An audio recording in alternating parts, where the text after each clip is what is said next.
Hi అండి, welcome back to my YouTube channel. It's me Monica. అందరూ ఎలా ఉన్నారు? బాగున్నారా? నేనైతే బాగున్నానండి. మీరందరూ కూడా బాగున్నారు అండ్ బాగుండాలి అని అనుకుంటున్నాను. సో ఇదైతే ఫ్రైడే రోజు వ్లాగ్ అనమాట. So morning to evening routine లాగా నేను మీతో షేర్ చేసుకుందాం అనుకుంటున్నాను. సో లైక్ మార్నింగ్ ఫస్ట్ అయితే మా హస్బెండ్కి టీ అయితే పెట్టేస్తున్నాను అనమాట ఒక పక్కన. ఇంకా భవిత్ అయితే అప్పటికి లేవలేదు ఇంకా. సో అందుకని చెప్పి వాడికి ఫస్ట్ బ్రేక్ఫాస్ట్ ప్రిపేర్ చేసేద్దామని ఇడ్లీ అయితే పెడుతున్నాను. సో అదైతే చిన్న మినీ ఇడ్లీస్ ఉంటాయి కదా, చిన్న చిన్నవి. సో ఆ టైప్ వచ్చిందనమాట రేకు. సో అది వైజాగ్లో తీసుకున్నాము, మా మమ్మీ తీసుకొచ్చారనమాట, కొనింది. సో చాలా బాగుంటుంది నాకు అనిపించింది. ఇప్పుడు ఆల్మోస్ట్ భవిత్కి ఇడ్లీయే ఉంటుంది బ్రేక్ఫాస్ట్గా. ఇడ్లీ, దోశ, లేకపోతే ప్యాన్ కేక్ కానీ ఇలా ఇవే ఉంటాయి. సో ఎప్పుడు పెద్ద ఇడ్లీ పెట్టడం కన్నా ఇలా మినీ ఇడ్లీస్ లాగా పెడితే మంచిగా ఇష్టంగా తింటారు. భవిత్ అనే కాదు, పిల్లలు ఎవరికైనా హెల్ప్ఫుల్ అవుతుంది కదా. సో అందుకనే చూపిస్తున్నాను అనమాట. ఇప్పుడు నార్మల్గా వాళ్ళు ఈజీగా వాళ్ళకి చేతికి ఇచ్చినా కూడా వాళ్ళ చేతితో వాళ్ళు తినడానికి బాగా ఇష్టపడతారు. బికాజ్ నేను లాస్ట్ టైం భవిత్కి ఇచ్చినప్పుడు వాడు అలానే కొంచెం ఎగ్జైట్ అయ్యాడు అనమాట. సో అందుకని మీలో ఎవరికైనా కూడా యూస్ఫుల్ అవుతుంది కదా అని షేర్ చేస్తున్నా. ఇలా అప్పుడప్పుడు ఇలా చిన్న చిన్నగా ఇడ్లీ ఇది నాకు తెలిసి 110 ఎంతో పడింది అనుకుంటా. ఇంకా డీమార్ట్లో కూడా దొరుకుతాయి. సో మీకు ఒకవేళ కావాలంటే ఒకసారి చెక్ చేయండి. సో అదనమాట. సో వాడికి ఫస్ట్ బ్రేక్ఫాస్ట్ పెట్టేస్తే కొంచెం అంటే ఒక పెద్ద పని అయిపోద్ది అనమాట. మార్నింగ్ వాడు లేచే కంటే ముందు వాడు బ్రేక్ఫాస్ట్ ప్రిపేర్ అయిపోయి ఉండాలి. ఎందుకంటే ఇంకా లేట్ అయితే వాడు ఇంకా పాలు అడుగుతాడు అనమాట. సో దానికంటే బెస్ట్ ఆప్షన్ ఇంకా బ్రేక్ఫాస్ట్ ప్రిపేర్ చేసి ఉంచడం. సో వాడి బ్రేక్ఫాస్ట్ అయితే అలా ప్రిపేర్ అయిపోయింది. ఇంకా తర్వాత మాకు బ్రేక్ఫాస్ట్లోకి రోజు రాగి జావా ఉంటుంది అనమాట. దాంతోపాటు మేము ఎగ్స్ కానీ, ఇప్పుడు ఆ రోజు నేను నాన్ వెజ్ తినేస్తాను అంటే నేను ఎగ్స్ తీసుకుంటా. లేకపోతే ఏదో ఒక ఫ్రూట్ కానీ, లేకపోతే ఏదో ఒక ఫ్రూట్, లేకపోతే వెజిటబుల్, క్యారెట్ ఏముంటే అది తింటాము. లేకపోతే ఒక్కొక్కసారి ఉట్టి రాగి జావ మాత్రమే తాగుతాను అనమాట. సో అలా మా బ్రేక్ఫాస్ట్ అయితే రాగి జావ విత్ ఒక ఫ్రూట్ అయితే తీసుకుంటాము. సో ఇక్కడ చూసారు కదా ఇడ్లీస్ ఎంత క్యూట్గా ఉన్నాయో, చిన్న చిన్న ఇడ్లీస్ అనమాట. సో వాళ్ళకి ఇలా చేతికి ఇచ్చినా కూడా తినేలాగా బాగా డిజైన్ చేశారు అని అనిపించింది నాకు. సో అలా ఇంకా పక్కన చెప్పాను కదా రాగి జావ మేము ఎలా ప్రిపేర్ చేసుకుంటామంటే కర్డ్ అయితే వేస్తాను. పెరుగు చాలా ఇంపార్టెంట్. పెరుగు లేకపోతే కొంచెం ఏదో చప్పగా తాగినట్టు అనిపిస్తుంది నాకు. కొంచెం పెరుగు వేసుకుంటే ఏంటంటే ట్యాంగీనెస్ ఉంటుంది కదా, చిన్న పులుపు లాగా. సో ఆ సాల్ట్కి అలా సరిపోద్ది అనమాట, బాగుంటుంది తాగడానికి. ఒకవేళ ఇప్పటి వరకు మీలో ఎవరైనా పెరుగు వేసుకోకుండా రాగి జావ తాగినట్టయితే ఒకసారి కొంచెం పెరుగు యాడ్ చేసి తాగి చూడండి. ఇక్కడ నేనైతే పెరుగు వేయలేదు, ఎందుకంటే ఆ రోజు పెరుగు లేదనమాట. ముందు రోజు కూడా నేను జనరల్గా ఇంట్లోనే పెరుగు తోడు పెడుతూ ఉంటాను.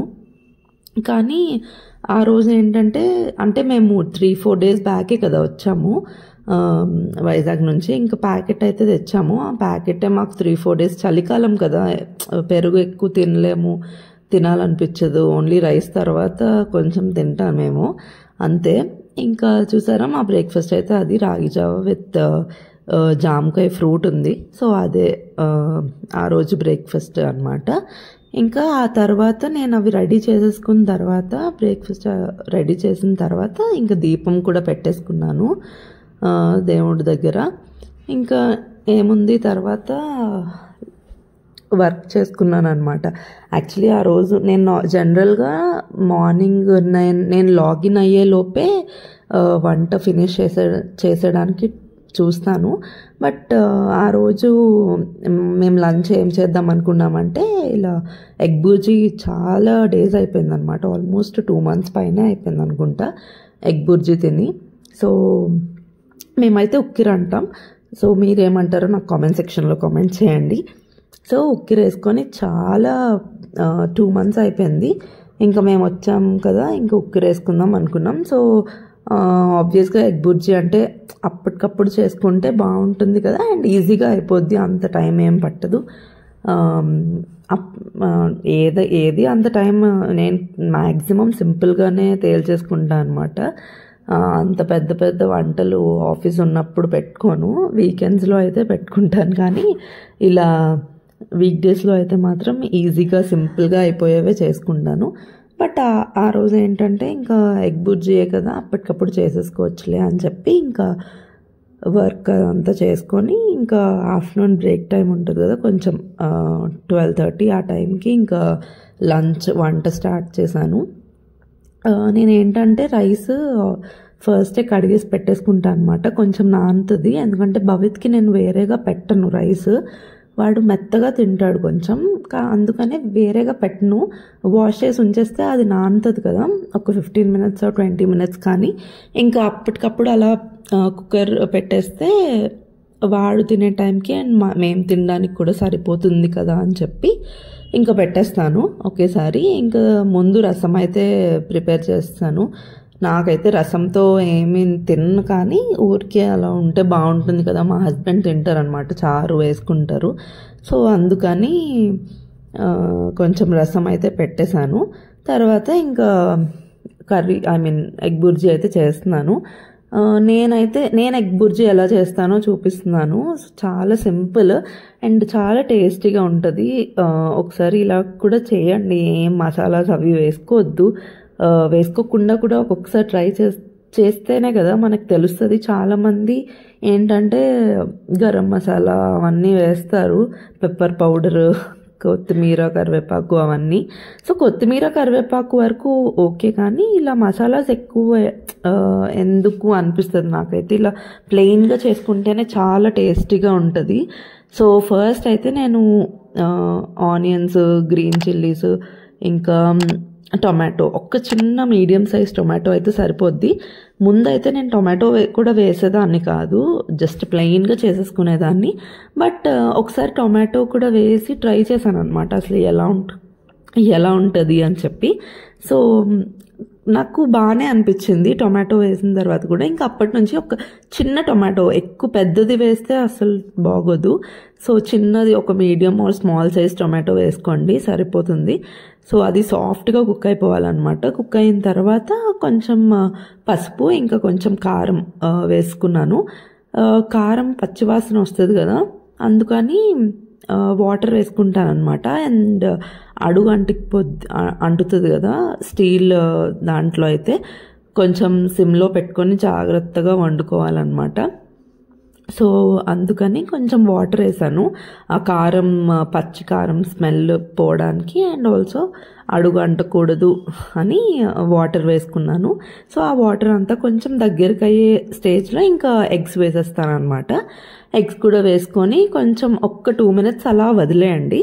వదిలేసిన తర్వాత అప్పుడు మిక్స్ చేయడం స్టార్ట్ చేస్తే ఏంటంటే మనకి కొంచెం స్క్రాంబుల్డ్ ఎగ్ చేసుకుంటే ఎలా ఉంటుంది అలా వస్తుంది అనమాట టెక్స్చర్. సో అలా బాగుంటుంది, నాకు నచ్చుతుంది. సో ఎవరైనా మీకు కూడా అలా చేసుకోవాలి అని అనిపిస్తే ఒకసారి ట్రై చేయండి, అందుకని షేర్ చేస్తున్నా.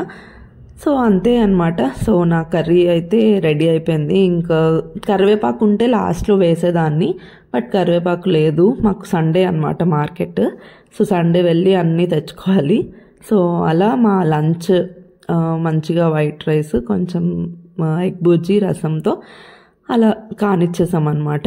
ఇంకా ఈవినింగ్ కొంచెం టైం దొరికింది, అందుకని మొన్న రీసెంట్గా అవకాడో తీసుకున్నాము. సో అవకాడోతో కొంచెం భవిత్ యాక్చువల్లీ 3-4 వచ్చినప్పటి నుంచి ఐస్ క్రీమ్ అని అడుగుతున్నాడు. వాడికి ఆల్రెడీ కోల్డ్ కాఫ్ ఉంది, ఇప్పుడే కొంచెం తగ్గుతుంది, మళ్ళీ వచ్చేస్తుంది అనమాట. బట్ పాపం అడుగుతున్నాడు కదా, ఇంకా హెల్దీ వేలోనే చేద్దాం, కొంచెం కూలింగ్ తగ్గాక ఇద్దాంలే అని చెప్పి, ఎలాగో అవకాడో ఉంది కదా అని ఇంకా దాంతో ఐస్ క్రీమ్ అయితే చేయడం స్టార్ట్ చేశాను.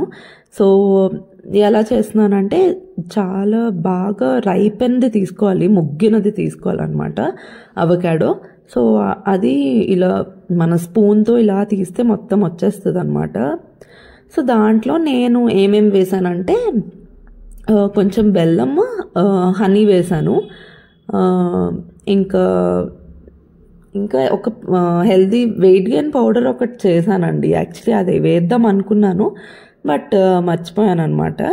సో అది వేయలేదు. ఇంకా మిల్క్ అంతే యాడ్ చేసుకున్నాను. జస్ట్ అవకాడో, బెల్లం, హనీ ఇంకా మిల్క్ అంతే. ఈ 4 ఇంగ్రీడియంట్స్ వేసి మంచిగా క్రీమీ టెక్స్చర్ వచ్చేంత వరకు మిక్సీ చేసేసుకొని రెఫ్రిజిరేట్ చేసేసుకోవడమే. ఫ్రీజ్ చేసుకోండి ఒక 8 hours. దానిపైన నేను చాకో చిప్స్ అవేం లేవు, సో అందుకని ఏం చేశానంటే బోర్న్విటా ఉంటుంది కదా, అది కూడా చాక్లెట్ ఫ్లేవర్ లాగే ఉంటుంది. నాకు మా హస్బెండ్కి చాక్లెట్ ఫ్లేవర్ అంటే చాలా ఇష్టం. సో అందుకని చెప్పి బోర్న్విటా అలా వేసాను అనమాట. ఇంకా భవిత్కేమో ఐస్ క్రీమ్ మౌల్స్లో వేస్తే వాడికి ఐస్ క్రీమ్ తినే ఫీలింగ్ ఉంటుంది కదా అని చెప్పి దాంట్లో వేసాను వాడికి. చూడాలి, నెక్స్ట్ డే ఇస్తాను. ఇంకా ఇక్కడైతే నైట్ డిన్నర్ చేసిన తర్వాత ఐస్ క్రీమ్ అయితే టేస్ట్ చూస్తున్నా. టేస్ట్ అయితే నిజంగా చాలా బాగుంది. హెల్దీ ఐస్ క్రీమ్ కదా, ఆబ్వియస్లీ హెల్దీగానే అనిపిస్తుంది తింటున్నప్పుడు కూడా. సో మీకు కూడా నచ్చితే ఒకసారి ట్రై చేయండి. అండ్ ఈ వీడియో నచ్చితే వీడియోని లైక్ చేసి ఛానల్ని సబ్స్క్రైబ్ చేసుకోవడం మాత్రం మర్చిపోద్దు.